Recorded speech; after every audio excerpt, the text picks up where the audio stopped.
सबसे पहले एंजाइम आता है एंजाइम सुपर ऑक्साइड डिसम्यूटेज। ठीक है, अब हम लोग इसकी बात करते हैं सेफ्टी में। सेफ्टी में सबसे पहले आता है एंजाइम सुपर ऑक्साइड। ठीक है, अब ये सेफ्टी की बात हो रही है इधर। ठीक है, सुपर ऑक्साइड डिसम्यूटेज आ गया। ठीक है, अब ये क्या करता है सुपर ऑक्साइड डिसम्यूटेज। ठीक है, सुपर ऑक्साइड डिसम्यूटेज आ गया, केटालेज आ गया। ठीक है, और तीसरा जो है वो आ जाता है ग्लूटाथायोन और ऑक्सीडेज। ठीक है, ये हमारे पास 3 एंजाइम है जो कि सेफ्टी को रोल अदा कर रहे होते हैं। ठीक है, अब ये जो है ना ये भी जो है ना ये हाइड्रोजन पेरोक्साइड को जो है डिटॉक्सिफाई करता है, ये भी हाइड्रोजन पेरोक्साइड को डिटॉक्सिफाई कर रहा होता है।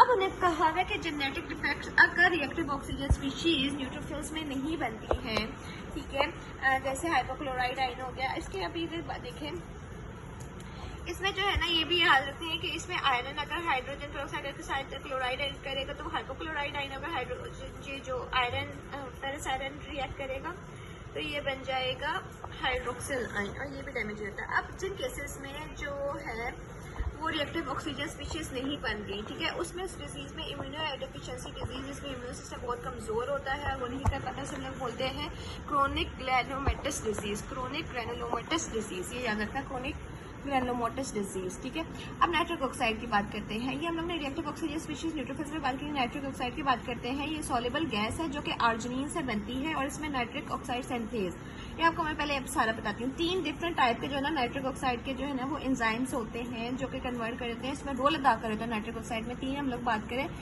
नाइट्रिक ऑक्साइड सिंथेज होते हैं। ठीक है, आर्जिनिन, अब नाइट्रिक ऑक्साइड को जो प्रोड्यूस करते हैं आर्जिनिन से वो 3 टाइप के होते हैं। एक होता है एंडोथीलियल, ठीक है, ई वाला, एक होता है न्यूरोनल, ठीक है, और एक होता है इंड्यूसिबल। एंडोथीलियल जो है वो क्या कर रहा होता है कि वो वेस्कुलर टोन को इंक्रीज कर रहा होता है, वो वेस्कुलर टोन को मेंटेन करता है। नाइट्रिक ऑक्साइड हमने देखा है जो वेजोडायलेटर काम कर रहा होता है। जो न्यूरोनल है वो न्यूरोट्रांसमीटर नाइट्रिक ऑक्साइड रिलीज करवा होता है, और इंड्यूसिबल ये है जो कि माइक्रोबियल क्लीनिंग में इन्वॉल्व होता है। ये 3 टाइप के नाइट्रिक ऑक्साइड्स हैं। ठीक है, अब ये उस वक्त एक्टिवेट होता है जबकि मैक्रोफेज को जो है ना साइटोकाइंस इंटरल्यूकिन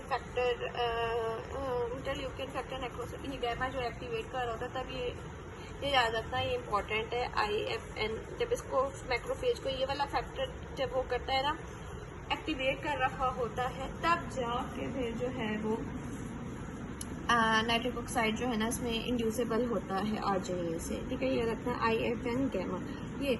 ठीक है, अब मैक्रोफेजेस में क्या होता है कि अभी जो नाइट्रिक ऑक्साइड जो बना है ये रिएक्ट करता है सुपर ऑक्साइड के साथ। ठीक है, मैक्रोफेजेस में आप देखो जो सुपर ऑक्साइड है जो रेडिकल था, और ये क्या बनाता है रेडिकल, फ्री रेडिकल पर ऑक्सीनाइट्रेट, ये याद रखना, रेडिकल बनाता है फ्री रेडिकल पर ऑक्सीनाइट्रेट, ये बना रहा होता है।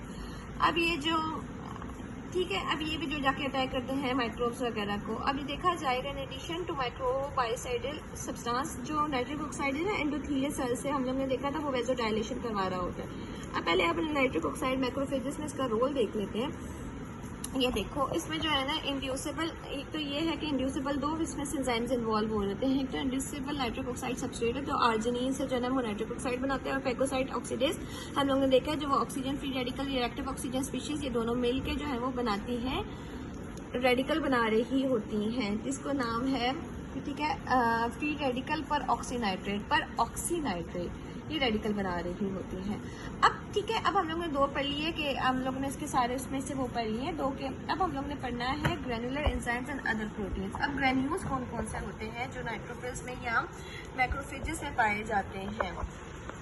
ठीक है, अब सबसे पहले बात करते हैं कि ये जो ग्रैन्यूल्स है ना ये एक्टिवली सिक्रेटेड होते हैं। न्यूट्रोफिल्स और मोनोसाइट में ग्रैन्यूल्स होते हैं।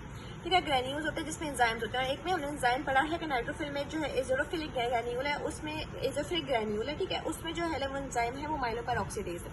न्यूट्रोफिल का हमने पढ़ लिया, मतलब उसमें एंजाइम्स होते हैं और एंटी माइक्रोबियल प्रोटीन्स होते हैं जो कि माइक्रोब को जो है डिग्रेड करती हैं और डेड टिश्यूज को और जो टिश्यू डैमेज है उसमें कंट्रीब्यूट कर रही होती हैं।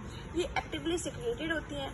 ठीक है। अब न्यूट्रोफिल्स में दो टाइप्स के ग्रेन्यूल्स होते हैं, एक स्मॉलर स्पेसिफिक या सेकेंडरी ग्रेन्यूल्स, ठीक है, स्मॉलर होता है और उसको सेकेंडरी ग्रेन्यूल्स होते हैं, और इसमें lysosomal enzyme, collagenase, gelatinase, lactoferrin, plasminogen activator, histaminase and alkaline phosphatase होते हैं।